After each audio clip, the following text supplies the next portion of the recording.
pasca penyegelan aset milik Cindro Pujiono Po yang beralamatkan di Jalan Kiai Haji Hasyim Asyari dan Jalan Madura Kabupaten Jombang yang ditetapkan pailit dalam PKPU oleh Pengadilan Niaga pada Pengadilan Negeri Surabaya, Jawa Timur. Cindro Pujiono memohon dan berharap keadilan kepada Bapak Presiden Joko Widodo dan aparat penegak hukum untuk membantunya. Penetapan penyegelan tertuang dalam SK nomor 84 /PDT Sus PKPU /2020 PN Niaga Surabaya, terdiri dari 9 aset berupa tempat huni, gudang dan toko. Sedangkan kendaraan roda 2 dan roda 4 berjumlah 12 unit.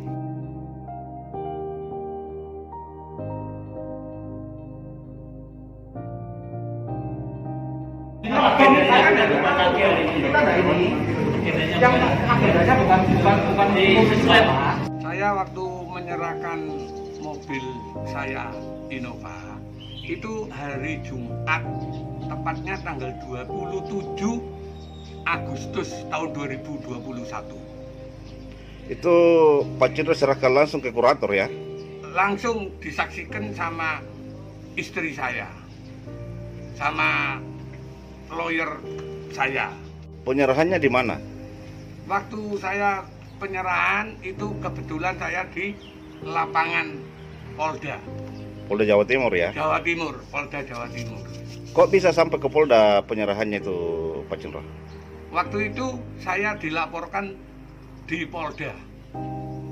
Yang melaporkan? Kurator.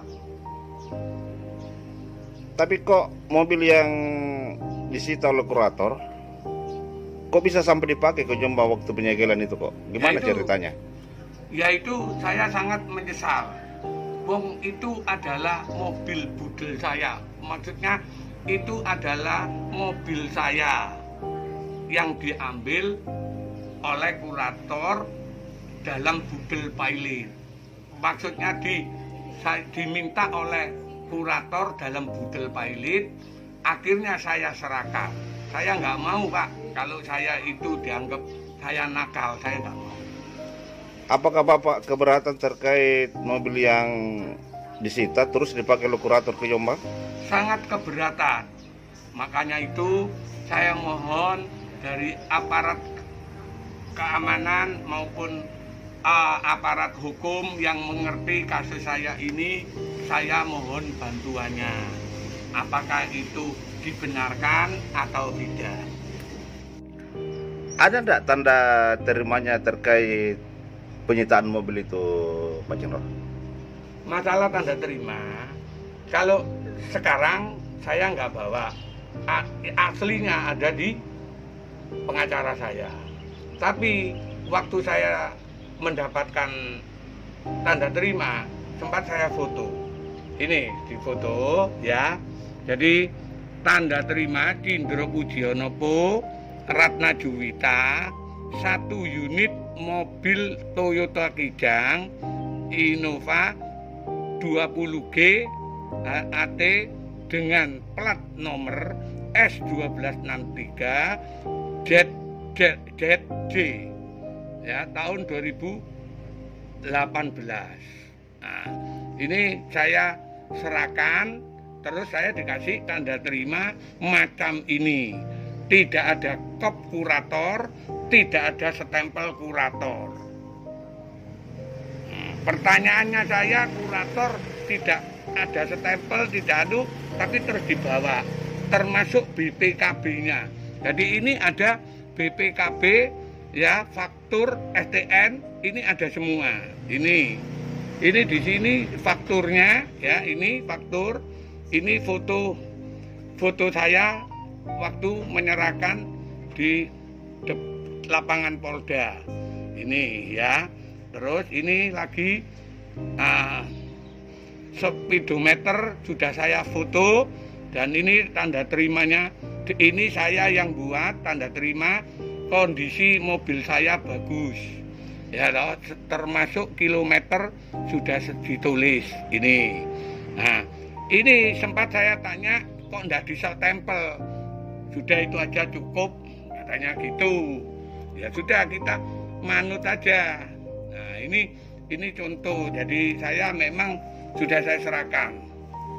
Jadi sempat Pak Cindro menanyakan, kok tidak ada stempelnya ini?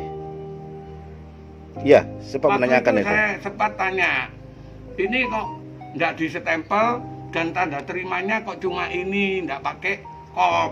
Saya bilang gitu, tapi ya adanya ini, katanya gitu Pak. Jawabannya gitu ya? Ya. Menurut Cindro, aset miliknya hanya ada 3, yaitu rumah, toko bangunan, dan sebuah gudang. Sedangkan aset lainnya adalah milik nama orang lain. Begitupun kendaraan, hanya tinggal 1, yang lainnya sudah dijual.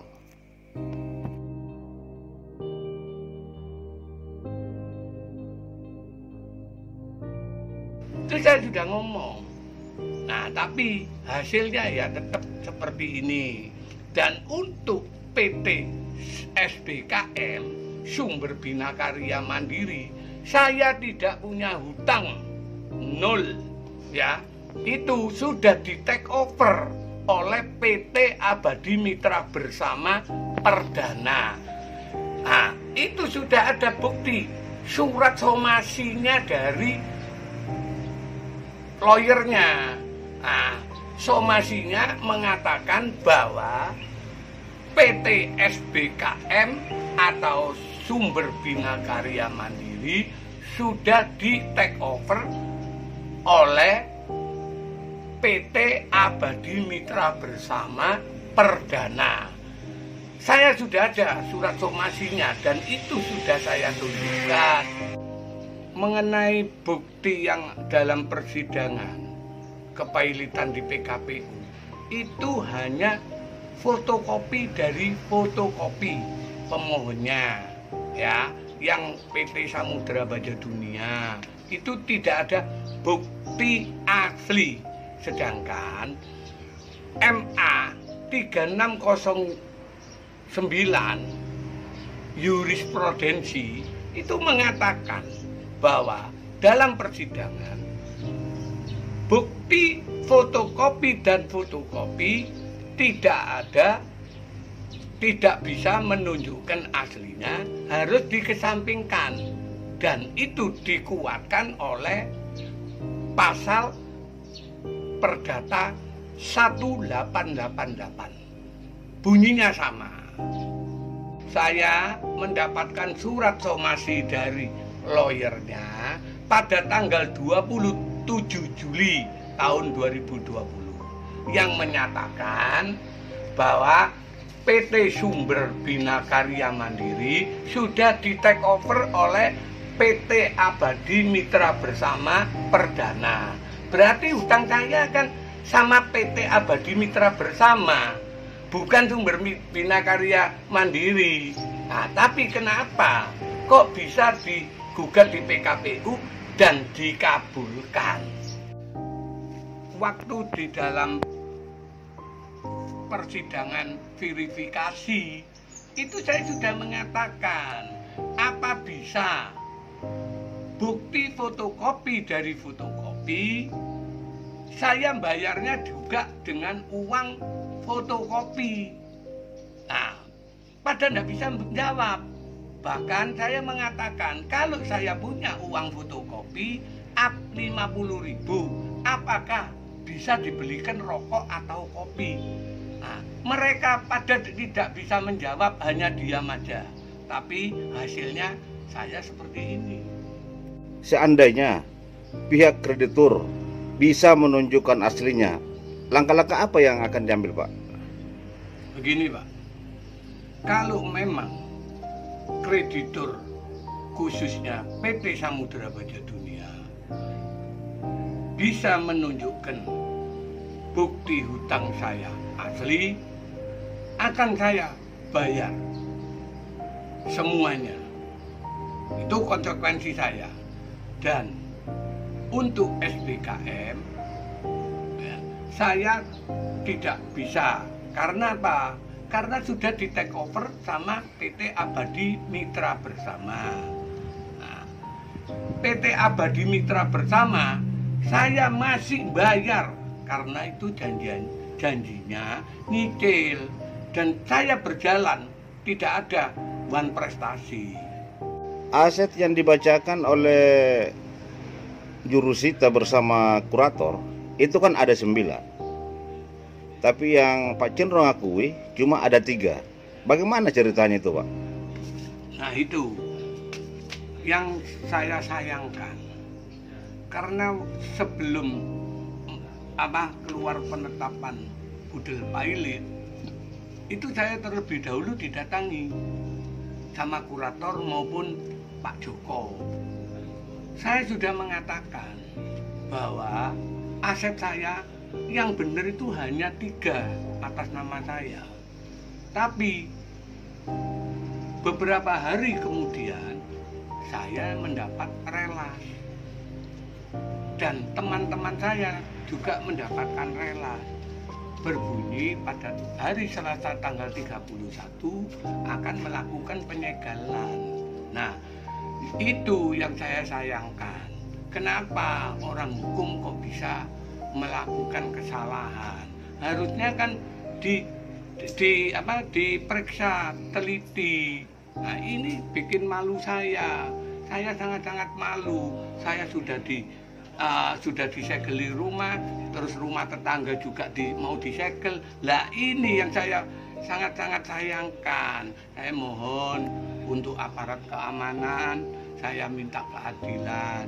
Saya yakin orang-orang hukum di Indonesia itu masih banyak yang baik, masih banyak yang kredibel, masih banyak yang jujur. Saya yakin orang hukum di Indonesia masih ada yang mau bantu saya. Kalau kurator melakukan kesalahan hanya 1, itu biasa. Tapi kalau sudah melakukan kesalahan 6, ini yang luar biasa. Saya diputus oleh PKPU kepailitan, saya dinyatakan pailit. Saya sangat menyesal karena putusan ini tanpa ada dasar bukti tagihan asli. Memang saya saat ini diputus oleh PKPU dalam pailit, tapi coba tunjukkan bukti tagihan asli. Terus apa harapan-harapannya Pak Cindro? Harapan-harapan saya mohon sama Bapak Presiden saya, Bapak Jokowi, saat ini saya itu dimiskinkan. Semua harta saya diambil, semua harta saya diambil, bahkan sampai ditutup.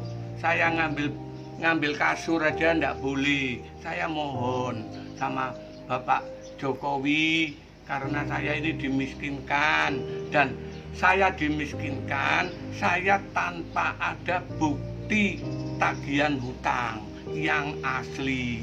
Saya mohon Bapak, saya ini diadili tanpa ada bukti asli. Saya mohon keadilan Pak Jokowi. Saya mohon keadilan. Saya memohon kepada bapak-bapak aparat hukum, bapak-bapak yang mengerti hukum di KY, di Mahkamah Agung, dan harapan saya ya minta keadilan. Saya yakin dan percaya masih banyak pejabat hukum yang jujur, yang adil, yang benar-benar kredibel. Saya yakin di Indonesia masih banyak pejabat hukum yang adil. Nah, saya mohon juga kepada Bapak Presiden saya, Bapak Jokowi, untuk membantu saya dalam keadilan. Saya minta keadilan hukum ini biar adil. Terima kasih Pak Jokowi, Kami mohon bantuannya, mohon keadilan. Demikian dari Jombang, saya Agus Situjuhaira, Kabar Jagat mengabarkan.